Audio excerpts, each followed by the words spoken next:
नमस्कार, सभी का स्वागत है हमारे चैनल पे। और आपको बता दें कि लखीमपुर खीरी में अभी एक बहुत बड़ी खबर आ रही है कि जो गृह राज्य मंत्री जो थे उनके बेटे को जो है आशीष मिश्रा को हिरासत में ले लिया गया है। आपको बता दें कि आज जो है यूपी पुलिस ने उनको पूछताछ के लिए क्राइम ब्रांच ने लिया था। कम से कम 6 से 5 घंटे जो है उसकी पूछताछ हुई।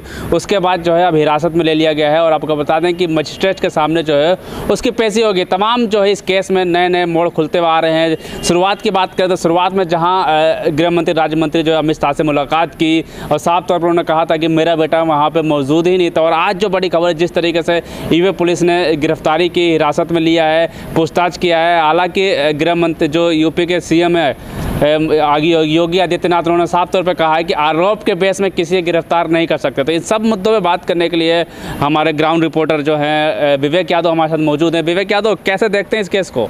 देखिए सर, सबसे पहली बात कि वहाँ पे योगी आदित्यनाथ ने कहा है कि सिर्फ आरोप के बेस पे हम नहीं कर सकते हैं। तो साफ सीधी बात यह है कि इसके अंदर निष्पक्ष अगर आप सोच रहे हैं जांच हो जाएगी तो मुश्किल है। दूसरी बात, उनके पिताजी कहते हैं कि वो मेरा बेटा वहाँ नहीं था, लेकिन विजुअल्स के अंदर साफ एक जो शख्स है वो पता नहीं कहाँ पे है, उसका पता ही नहीं है वो बंदा कौन है, अभी तक वेरीफाई नहीं हुआ है। इसका मतलब लोगों का कहना कि वहाँ पे है, लेकिन थार से उस पत्रकार की मौत होना वो भी वहाँ पे बड़ा फैक्टर है। लेकिन निष्पक्ष जांच जो कह रहे हैं योगी आदित्यनाथ होगी, चाहे आरोपी कोई भी हो। लेकिन दूसरी तरफ जब वो भाजपा का नेता है, ऊपर गृह मंत्री का बेटा है, अमित शाह से बिल्कुल करीबी है उनके पिताजी, तो मुझे नहीं लगता गृह राज्य मंत्री का बेटा है। सबसे मेन बात, और 2005 हो 1990 हो, उससे पहले भी बार बार आशीष मिश्रा का उसमें नाम आता रहा है कि वहाँ पे दंगों में भी होते हैं वो कई आरोप तो लगे बड़े। पहले से उनका जो चरित्र है वहाँ पे बिल्कुल साफ है कि एक दंगा वाली जो होती है वैसी उनकी परिस्थिति है। तो देखने वाली बात इसमें यह है कि इसमें निष्पक्ष, क्योंकि पहले से 5 केस हैं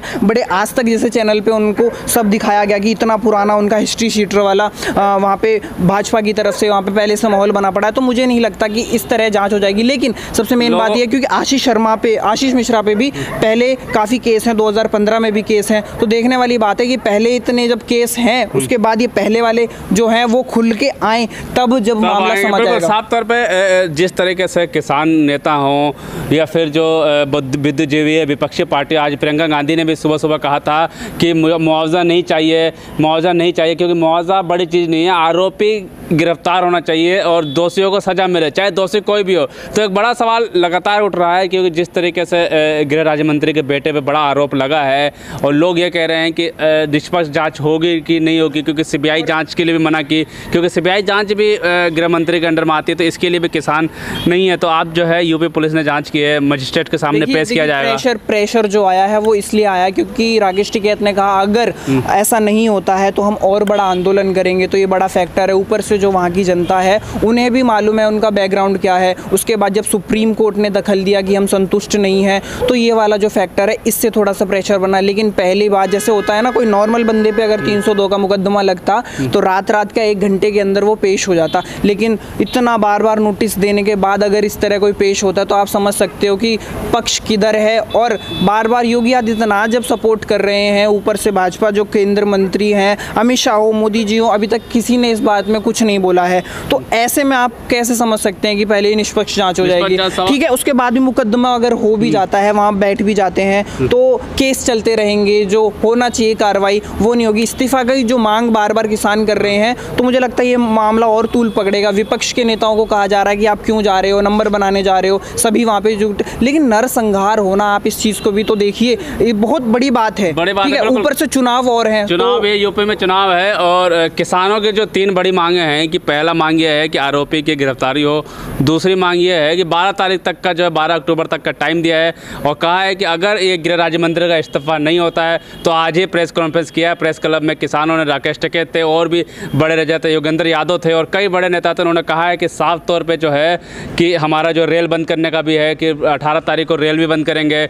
और यहाँ तक कि कहा कि अगर 12 तारीख को इस्तीफा नहीं होता तो अमित शाह और योगी जी का और प्रधानमंत्री नरेंद्र मोदी का जो है पुतला दहन दशहरे में पुतला दहन का भी कहा है, किसानों के पुतला भी दहन करेंगे। तो साफ तौर पे किसान इस बार सख्त नज़र आ रहे हैं। लेकिन क्या लगता है इतना सब सख्त होने के बावजूद इतने बड़े फैसले आज लिया गए हैं? अगर कोई मैटर और होता, लेकिन यहाँ किसानों की बात है। आप देख सकते हैं अभी जितनी भी पहले अभी हरियाणा के अंदर आपने देखा, करनाल के अंदर भी ऐसी स्थिति थी, वहाँ पे भी अम्बाला में भी हुआ है, कल परसों में अम्बाला के अंदर भी हुआ है। तो मैं क्या कह रहा हूँ, एक तो ये विरोध प्रदर्शन 6 महीने तक तो होने ही वाला है। और जो लोग कहते हैं ना किसान ऐसा क्यों कर रहे हैं, बेशक कर रहे हैं, लेकिन वहाँ पे तस्वीरें साफ दिखा रही थी कि किस तरीके से पुलिस प्रशासन आगे चल रहा है, फिर किसान चल रहे हैं, गाड़ियाँ निकलवा रहे हैं। उसके बाद ऐसे हादसा अगर हो जाता है तो सबसे मेन बात तो यही है कि आखिर जैसे, और एक तो ऊपर से उनका जो विजुअल्स जो वीडियो आया था जिसमें उन्होंने जो बोला है कि हम बता देंगे, सिखा देंगे काम करना कैसे विरोध होता है। तो ये सब चीजें एक तरह से घेरती हैं उनको। उनकी वीडियो आई थी और सीएम खट्टर जो हैं हरियाणा के हैं, उनके भी वायरल हुए थे, कार्यकर्ताओं से कहते हुए कि अब लाठी उठा लो, कई तरह से शब्द, ये जो शब्द हैं ये सब बता रहे हैं कि क्या मानसिकता है भारतीय जनता पार्टी की। खैर ये सब हम नहीं देखते, हम चाहते हैं कि एक निष्पक्ष जांच हो। आज है शनिवार है, कल इतवार है, तो क्या लगता है 2 दिन तक जेल में रह सकते हैं? क्योंकि या कल ही पैसे कर दी जाएगी। जो बड़े लोग होते हैं, जो मंत्री होते हैं, मैंने आपको पहले बोला, अगर कोई नॉर्मल इंसान होता तो अभी तक शायद उसकी रेल बन गई होती। ठीक है, सही शब्द बोल रहा हूँ क्योंकि होता है, लेकिन वहाँ पे आप देख रहे हो मंत्री का बेटा है और नोटिस के बाद इस तरह आता है। जब सरकार बोलती है नोटिस के बाद आना, आप समझ सकते हो कितनी बड़ी बात है। तो अगर कार्रवाई होगी भी तो एक वीआईपी ट्रीटमेंट जो होता है वो ही मिलने वाला है। ठीक है, कल आपने देखा वहाँ पे सिद्धू भी धरने पे बैठ गए थे। तो ये सब प्रेशर जो हाँ, तो ये प्रेशर और जरूरी भी है ये। बिल्कुल, बता दें कि आपको कि शुक्रवार को भी नोटिस दिया गया था क्राइम ब्रांच का, लेकिन ये पेश नहीं होता। ऐसे खबरें आ रही थी कि इनके बेटे जो है नेपाल चले गए, और शनिवार को भी जो 11 बजे जो है पूछताछ के लिए क्राइम ब्रांच ने उनके घर पर नोटिस लगाया था और कहा था कि अगर आप नहीं आते हैं तो क्राइम ब्रांच की तरफ से एक बड़ी कार्रवाई होगी। तो उसके बाद जो पहुँचे 11 बजे बुलाया गया, तो उसके बाद जो है लगभग 8 घंटे की पूछताछ हुई है। उसके बाद जो है कई सवालों के जवाब अभी तक जो आशीष मिश्रा नहीं दे पाए हैं। हालांकि कई सवाल अभी जो यूपी पुलिस है, क्राइम ब्रांच है, कई चीज़ें खुलासा नहीं किया, लेकिन हाँ ये कहा गया पूछताछ जारी थी। 8 घंटे पूछताछ होने के बाद हिरासत मिली है, मजिस्ट्रेट के सामने पेश करेंगे। तो लगातार हम नज़र बने रहेंगे और दिखाते रहेंगे क्या मामला होता है, क्या नहीं होता है। क्या लगता है अब मंडे को कुछ बड़ा देखने को मिल सकता है? फैसला किसानों के पक्ष में आएगा या नहीं आएगा, क्या लगता है? फैसला अगर आएगा तो पेपरों पे किसानों के पक्ष में आएगा। वीआईपी ट्रीटमेंट उनको वैसे ही मिलना है, क्योंकि इस्तीफे दोनों लोगों की मांग हो रही है। पिता भी इस्तीफा दे, बेटे का जो पद है वो भी निरस्त किया जाए, ये लोग किसान कह रहे हैं। और जाहिर सी बात है अगर ऐसा नहीं होता है तो एक जो विश्वास होता है किसानों के प्रति राकेश टिकैत इतने बड़े नेता बन के आए हैं, तो वो भी खंडित होगा। तो इन सब चीज़ों को वो बिल्कुल भी नज़रअंदाज नहीं करेंगे, किसान अपनी पूरी दम लगाएंगे। तो यही देखने वाली बात है कि निष्पक्ष होता है या नहीं। विवेक भाई, बहुत बहुत शुक्रिया आपका हमारे साथ बने थे। विवेक भाई लगातार फील्ड में बने हुए हैं और सवाल यही खड़ा होता है क्योंकि जिस तरीके से उत्तर प्रदेश की सरकार है वो कहती है कि आरोपियों को हम ढूंढ के बुलडोजर चला देते हैं घरों पे। तो जब से ये घटना हुई है लगातार सवाल उठ रहे हैं यूपी पुलिस पे, योगी सरकार पे, विपक्षी सवाल उठा रहे हैं, किसान सवाल उठा रहे हैं और पूछ रहे हैं कि आखिर कब जो लखीमपुर खीरी का जो कांड हुआ उसके आरोपी पे बुलडोजर कब चलेगा।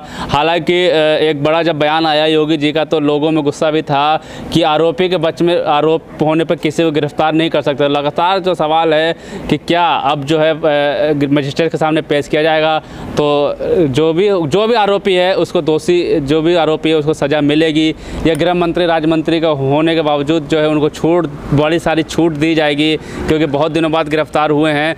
बहुत तमाम सवाल है, तमाम सवालों का जवाब जो है हम आपको देते रहेंगे, जनता के पास जाएंगे, जनता से भी पूछेंगे और जो किसानों की भी खबरें हम किसानों के पास भी जाएंगे। और नज़र बना के रखिएगा, एक नज़र जो है एक खबर जो है हम आपको दिखाते रहेंगे। तो चलते हैं, देखते हैं आगे जो भी खबर होगी हम अपडेट देते रहेंगे। तब तक के लिए धन्यवाद।